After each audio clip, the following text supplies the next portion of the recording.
在台中市丰原王家命案，即马有上新的进展啊！检方是掌握到三大事证，认定这姓李的团买负责人是涉犯诈欺、伪造文书，甚至是恐吓等罪，昨甲伊拘提到案了后，今仔日是海准羁押禁见。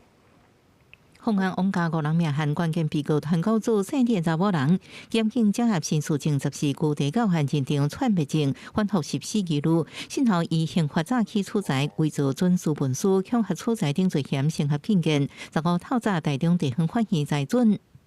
被告于案发后确实有指示证人删除对话记录，于到案后又更换赖账号。并传送讯息要求证人改用其他账号联系，主认被告确实有湮灭证据及勾串证人之余，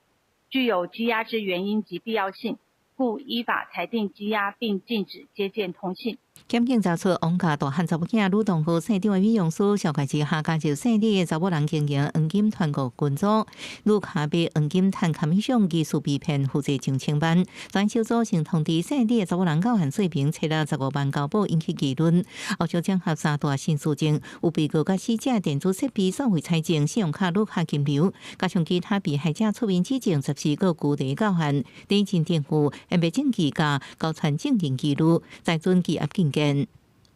就相信检调，相信就是警方啊，也是谢谢大家的那个就是好意啊，然后也谢谢大家的善心，就是